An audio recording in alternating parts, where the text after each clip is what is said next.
Nothing can be more frustrating than when you go to sit down and watch one of your favorite programs on Discovery Plus and then you run into issues streaming it. Well, in today's tech video, I'm going to show you how to fix Discovery Plus if it isn't working on your Panasonic Smart TV.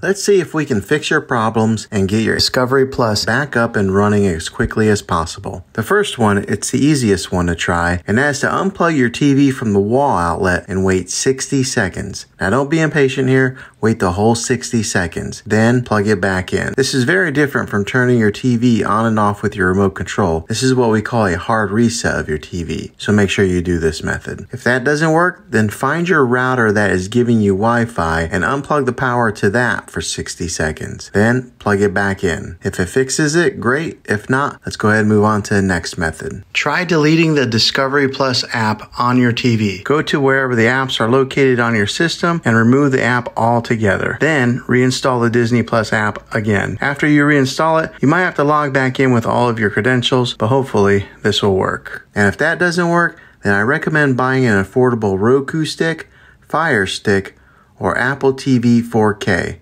And plug that into your TV and use that as your main streaming player. And you'll be able to access Discovery Plus that way. I'll put links in the description down below of where you can get one. Well, hopefully this video was helpful. If it was, go ahead and throw a thumbs up on it. Go ahead and subscribe to my channel. I make tech videos all the time, and I would love to have you back in the next one. Take care.